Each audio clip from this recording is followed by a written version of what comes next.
sobre los cuales ya había alertado SUNEDU en las últimas horas, pero por supuesto, los que estamos interesados en el sector, venimos hace semanas y meses poniendo el dedo sobre esa llaga.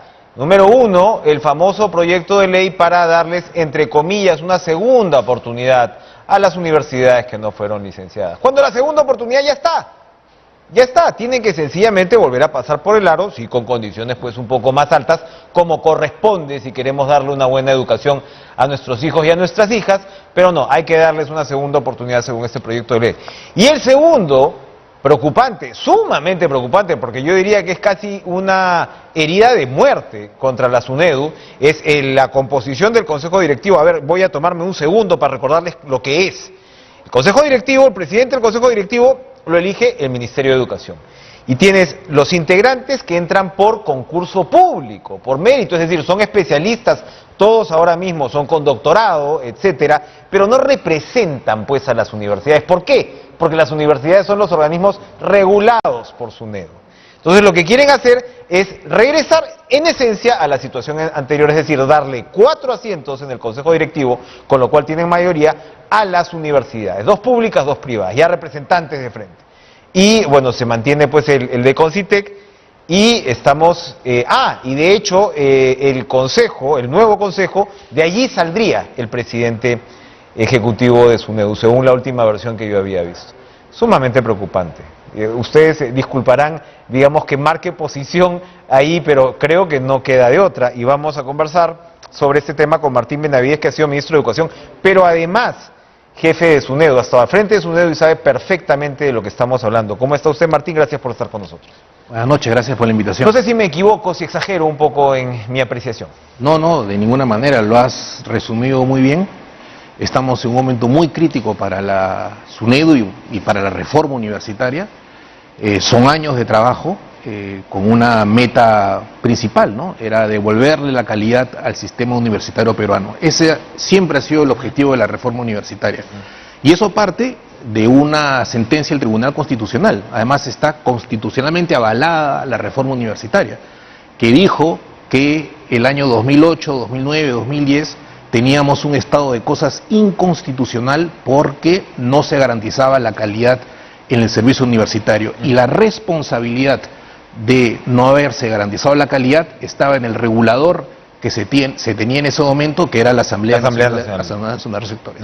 Y por eso es el propio Tribunal Constitucional que define que es importante generar una nueva institución, una nueva forma de regular que sea autónoma del poder político, autónoma de las universidades, autónoma de todos los intereses. Y eso es la SUNEDU. Y esa superintendencia ha venido actuando desde el año 2015. Hay resultados muy importantes de la reforma. Las universidades investigan muchísimo más. 2.5 veces más, según lo que comentamos hace unos días. Creo que van a llegar a 3, ¿no? Así que no es cierto que la calidad de la investigación se haya deteriorado. Al contrario, ha mejorado 3 veces casi la producción de investigaciones en universidades peruanas. Los docentes cuentan con grados académicos, en ese sentido el estudiante cuenta con un profesor mejor capacitado, hay mejores mecanismos para darle condiciones a los estudiantes cuando egresen y buscar mejores alternativas laborales. Hay estudios que señalan, por ejemplo, que las universidades que fueron denegadas tenían retornos económicos negativos para los estudiantes.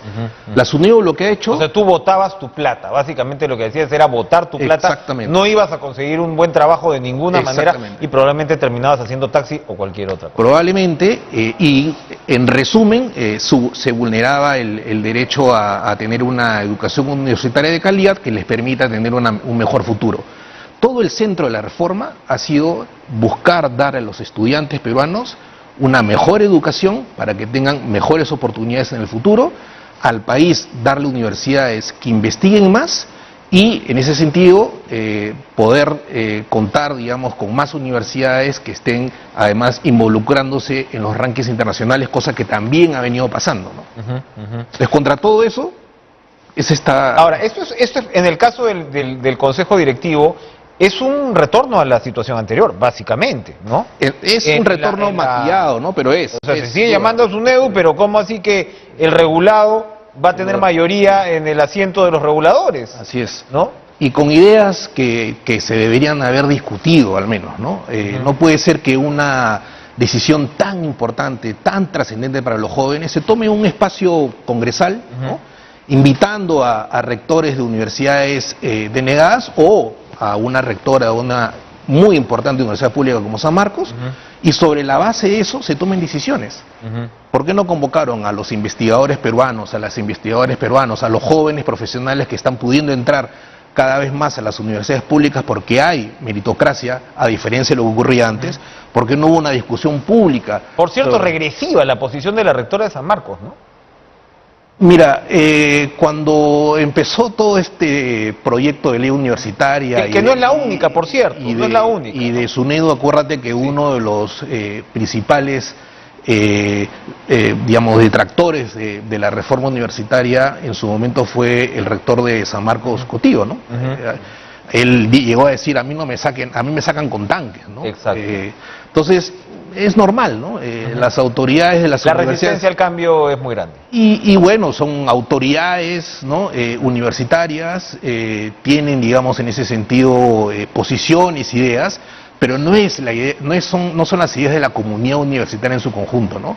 Han debido convocar a los jóvenes, a los investigadores, a los nuevos profesionales, a todo ese conjunto de personas que ha apoyado la reforma universitaria y que ve los resultados que se están dando a pesar de solamente tener unos cuantos años de iniciada, ¿no? Y que ha costado mucho trabajo, además, o sea, ha costado mucho trabajo. Esto ha tenido que ver, se ha cruzado, ¿no?, con la política. Podríamos remontarnos a la censura de Jaime Saavedra, ¿no?, que tuvo que ver con las presiones de las universidades. Había un eje meramente político, pero había una necesidad de sacar a Saavedra, que había sido el impulsor, y lo que ha pasado desde entonces, ¿no?, con nuestra vida pública. Entonces, este es un punto a lo que voy, es que hay intereses gigantescos en juego, ¿no? Hay intereses gigantescos porque precisamente las universidades denegadas, que como usted señala, han, digamos, tenido retornos negativos para sus estudiantes, encontraron un negocio millonario, ¿o no? Eso también se vio. Por supuesto. O sea, ha habido personas que han ganado muchísimo dinero jugando con las aspiraciones de los jóvenes. Y algo similar quieren hacer ahora.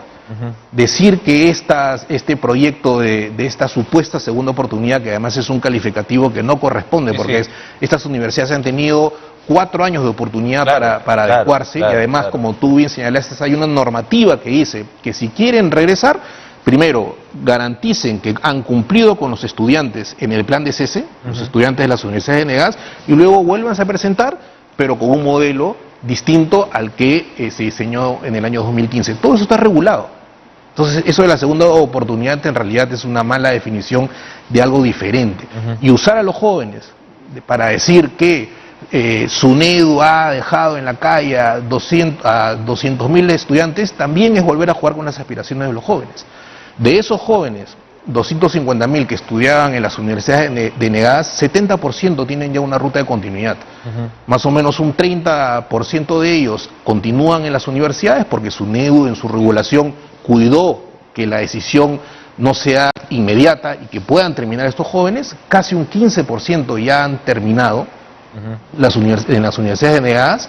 Más o menos un 20% se ha trasladado a otras universidades, así que hay casi un 70% que está en ruta de continuidad. Entonces, esto no es para ellos.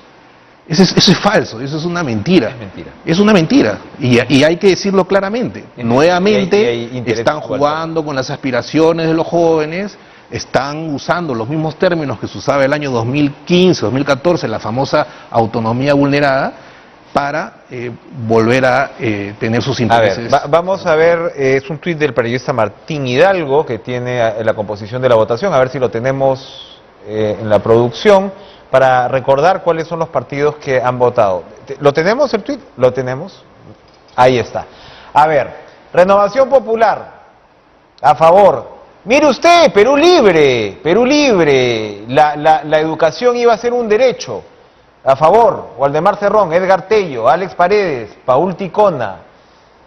Fuerza Popular, los extremos se juntan, dicen algunos. Raúl Guamán y Tania Ramírez, a favor. Darwin Espinosa también a favor. Acción Popular, hay que decirlo. El señor Balcázar de Perú Libre se abstiene. Y luego tienes, digamos, uno de Acción Popular, una de Fuerza Popular, 2 de APP, una de Avanza País, Flor Pablo del Partido Morado, que ha jugado un papel importante hoy, Roberto Sánchez de Juntos por el Perú, todos ellos en contra. APP interesante que hayan votado en contra, ojo, es bastante importante esa ahora, es una votación 2, 3, 4, 5, 6, 7, 8, 5, 6, 7, 8 contra 7, es una votación apretada. Esto daría algún tipo de esperanza, digamos, de que en el Pleno esto se vaya a corregir. Si no se corrige, sin embargo, Martín, usted está recordando que esto tiene un origen en el Tribunal Constitucional. Perfecto. Una ley con estas características podría ser, qué duda cabe, declarada inconstitucional. Y hacia eso debería apuntar el Ejecutivo. La señora Mirta Vázquez, la presidenta del Consejo de Ministros, se ha reunido hoy con la autoridad de SUNEDU, con el señor Segarra, creo yo, dándole pues su respaldo. El Ejecutivo podría, usted que ha sido ministro de Educación también conoce este teje y maneje, podría de alguna manera presentar una cuestión de confianza para evitar que esta ley pase. Estamos hablando de todas maneras de esta raíz constitucional. ¿Se podría dar una situación como esta? O podría observar, ¿no? La propia SUNEDU puede desarrollar una acción de inconstitucionalidad también, ¿no? O sea, los fundamentos constitucionales de la reforma universitaria, de la creación de la SUNEDU, de que la idea de que SUNEDU no vulnera la autonomía universitaria están clarísimos. Hay varias sentencias que lo definen de esa manera. O sea, esta norma que ha sido generada en esta comisión, ¿no?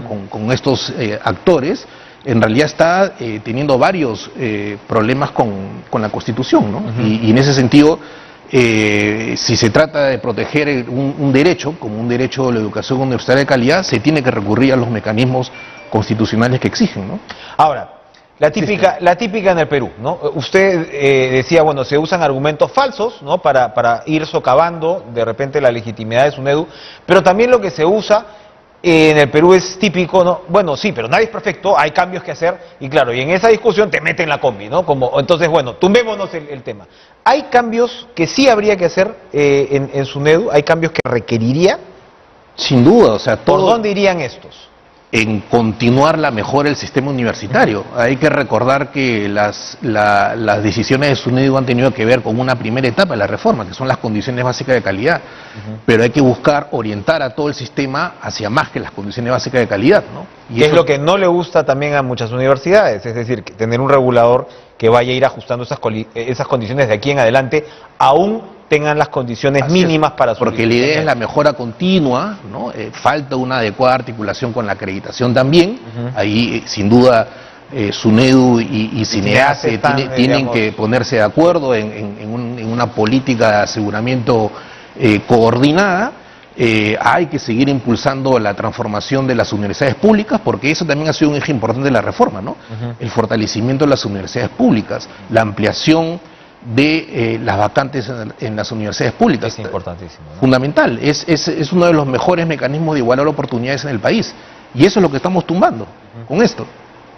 Evidentemente, es gravísimo realmente lo que está ocurriendo. Y por supuesto, hay que decirlo, esto tiene que ver con intereses de actores políticos. Últimamente, pues, a ver, estas universidades, negocios han transformado también la política en el Perú. O sea, tenemos estos varones, ¿no? Universitarios, lo cual demuestra la ingente cantidad de dinero, y es bien importante lo que usted señala, es traicionar las aspiraciones de los jóvenes. El hecho que se haya dado, y precisamente eso es parte del problema, como no se aumentaron las plazas públicas, ¿no? Eso es algo que venimos arrastrando, se abrieron estas universidades privadas, se cubrió de alguna manera, pero se traicionó esa aspiración, y esa aspiración era tan grande que ha llenado los bolsillos, ¿no? de estos varones universitarios, que también son varones políticos. Está el señor Luna, que vio su universidad denegada, ¿no? Telesub, se supone, ¿no? Y 2 universidades más también. 2 universidades más. Está el señor Acuña, que la César Vallejo sí pasó, pero bueno, les costó muelas, ¿no? O sea, tuvo que realmente, ¿no?, acoplarse. Y hay otros intereses que están incluso en la comisión, etcétera. Usted pasó por presiones cuando fue jefe de SUNEDU. Usted enfrentó varios juicios penales. Enfrento, ¿no? Enfrenta todavía juicios enfrento. penales. Sí, todos vinculados a mis trabajos como funcionario público, ¿no? A las decisiones vinculadas a buscar garantizar la calidad de las universidades peruanas. Tenía como 14, 15 creo, ahora me quedan 4, 5, si no me equivoco. ¿Y cuáles son los argumentos de esos juicios penales? Yo sé que algunos de ellos tienen que ver con el señor Luna. ¿Cuáles son en general los argumentos? ¿De qué lo pretenden acusar a usted? Uno es abuso de autoridad, ¿no? Ajá. O sea, que yo habría adelantado opinión llamando a estas universidades como una estafa, ¿no? Cosa que no hice, digamos, de manera tan específica, ¿no? A raíz de una conferencia de prensa cuando Telesub, no sé si recuerda que un juez de Bagua quiso hacer retroceder una decisión de SUNEDU y le dio un poco más de vía a Telesub. Nosotros hicimos una conferencia de prensa en ese momento y salimos con fuerza, ¿no? A defender nuestras decisiones. Bueno, hay un juicio vinculado a eso. Y lo otro es cohecho, porque yo supuestamente habría beneficiado universidades privadas con las decisiones que hemos venido tomando como consejo directivo, además, ¿no? No solamente soy yo, ¿no? Y ese es básicamente los tipos de juicio que tengo, ¿no? Y hay que estar yendo a fiscalía, no solamente yo, los funcionarios de SUNEDU, ¿no? También es una empapelada total que se puede hacer cuando hay dinero para mover esos casos, sí, ¿no? Claro. Ahora, para terminar, yo me acuerdo pues que yo usted lo entrevisté en su despacho cuando comenzaba al frente de SUNEDU y usted venía de ser parte del consejo directivo. O sea, usted ya había entrado por concurso público sí. Y luego cuando no sé a quién reemplaza. Lo que pasa es que cuando salió la primera superintendenta, nombraron a Flor María, que tuvo problemas. Exacto. Y yo era vicepresidente del consejo directivo. Exactamente. Y asumí, ¿no? Y entra usted. Sí. Y entonces, claro, usted fue un ejemplo precisamente digamos, de cómo el jefe de SUNEDU salió dentro de este mismo concurso de méritos y luego pasó a ser ministro de Educación. Ahora, pues, lo que vamos a tener, vamos a regresar a la situación anterior y es sumamente preocupante. Ojalá, pues, el Pleno entre en razón. Y ojalá el Ejecutivo también ajuste ahí. Yo creo que bueno, hay un rector, ¿no? Que es el Ministerio de Educación, que espero que se pronuncie. Es muy bueno que la primera ministra se haya reunido con el superintendente. Aquí hay que hacer mucho liderazgo, hay que comunicar, y los jóvenes, asumo yo también que van a estar pendientes de una decisión que puede vulnerar su derecho, ¿no? En un futuro, ¿no? A tener una buena universidad de calidad y conseguir buenos empleos, ¿no? Muchas gracias, Martín Benavides, por estar con nosotros en Caracas.